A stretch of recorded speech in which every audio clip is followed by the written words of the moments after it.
Welcome to The Rebound with Coach Matt Doherty. Welcome back to the show. I'm Matt Doherty, and today we're going to talk about something deeply personal but incredibly powerful: your personal board of directors. Now, I'm not talking about the legal board of a company.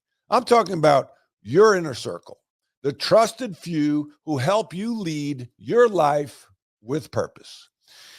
Bob Bodine, an author and a head of a search firm in Dallas, Texas, a good friend, introduced me to this concept in the early 2000s, and I've used it ever since. President Truman once said, "Not all readers are leaders, but all leaders are readers." Let me add to that. And all great leaders have wise counsel. In the next few minutes, we'll unpack the following: what a personal board is, why every leader needs one, how to choose the right people, and how to run your board meetings. And lastly, avoid mistakes. What is a personal board of directors? Let's define it simply. A personal board of directors is a deliberate group that you seek out of 5 to 8 people looking for truthful feedback, strategic wisdom, emotional support, accountability, and perspective. This may be mentors, peers, coaches, friends. Think of it like a cabinet for your life. Not there to flatter you, but refine you. And here's the key: it's intentional. This isn't your fantasy football chat group. It's not just family or coworkers. It's who you choose to guide you towards the best version of yourself.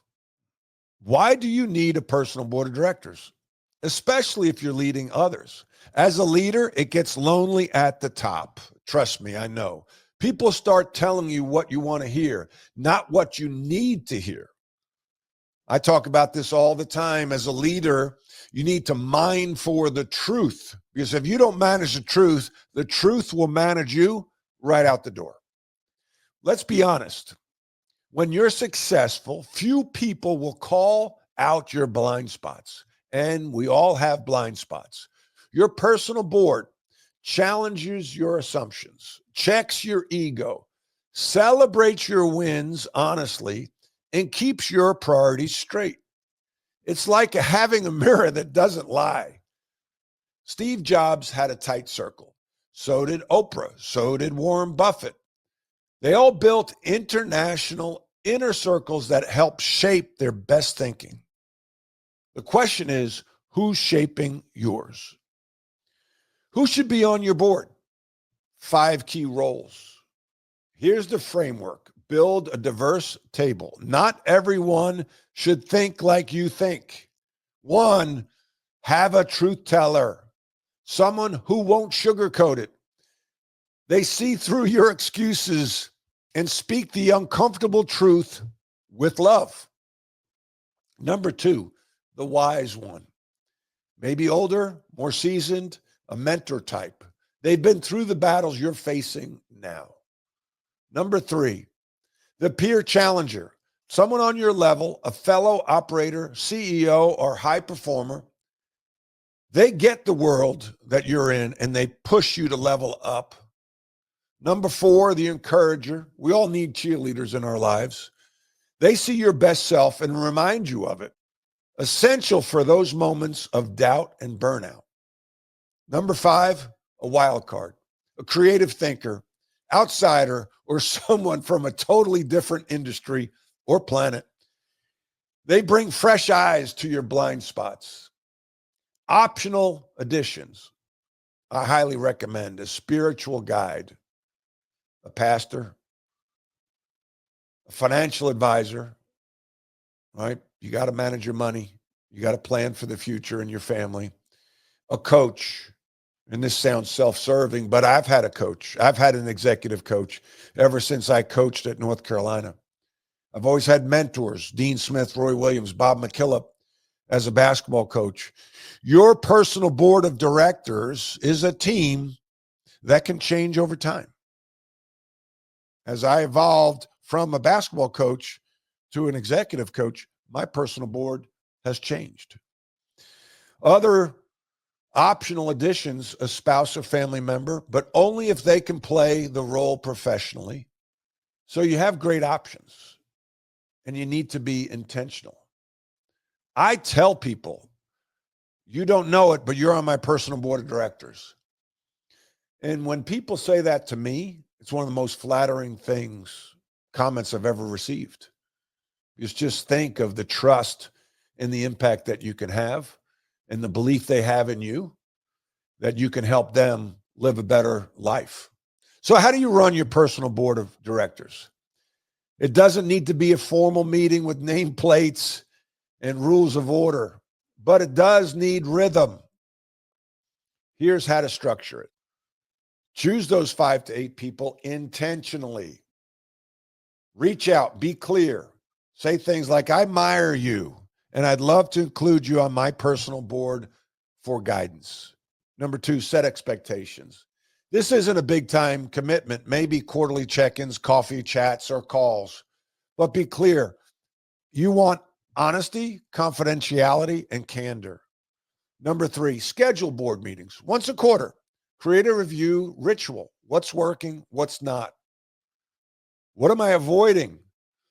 Where do I need to grow?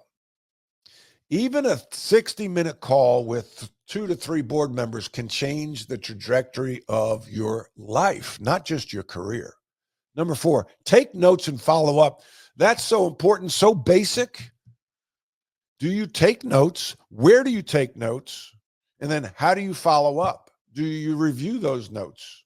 I did a workshop recently with a group of coaches, and that's the most basic thing you can do as a member of a staff, a team, is transfer the notes, the ideas, tasks from a notebook. I use the Franklin Planner, old school.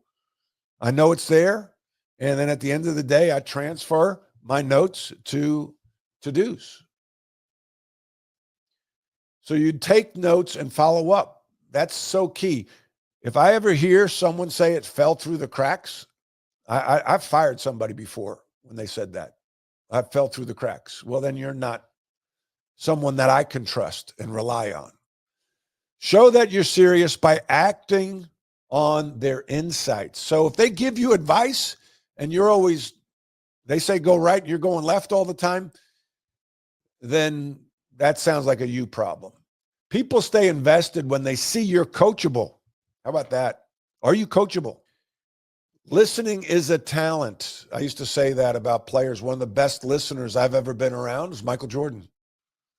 He listened. He was an aggressive listener. And then he applied what he was taught by his coaches. That led to greatness. Michael Jordan had a personal board of directors. Let me leave you with this. Iron sharpens iron, and one person sharpens another. Proverbs 27:17. By the way, I love Proverbs. You talk about wisdom, get into Proverbs. You can't become your best self in isolation. You're not that smart. And by the way, if you think you can do that, it's very egotistical. The world will pull you towards busyness, ego, and comfort. But your personal board, they'll pull you towards wisdom, clarity, and growth. So today, ask yourself, who is sharpening me? Who am I willing to invite to speak into my life? Who should I reach out to this month? Because here's the truth. You are the CEO of your life, but even CEOs need a board. Learn and grow. Leadership is a learned behavior. We all lead in some way, shape, or form. We all deal with adversity. And when you do, I challenge you to rebound. I challenge you to learn and grow. If you'd like to contact me about executive coaching, workshops, or giving a keynote talk, you can reach me at dohertycoaching.com. That's DOHERTY coaching.com. Thanks for tuning in. OMJ Clothing is an elite men's clothing store that provides a vast array of spectacular brands of men's lifestyle apparel for every day. Elevate your business upscale casual at OMJ. Success comes from standing out.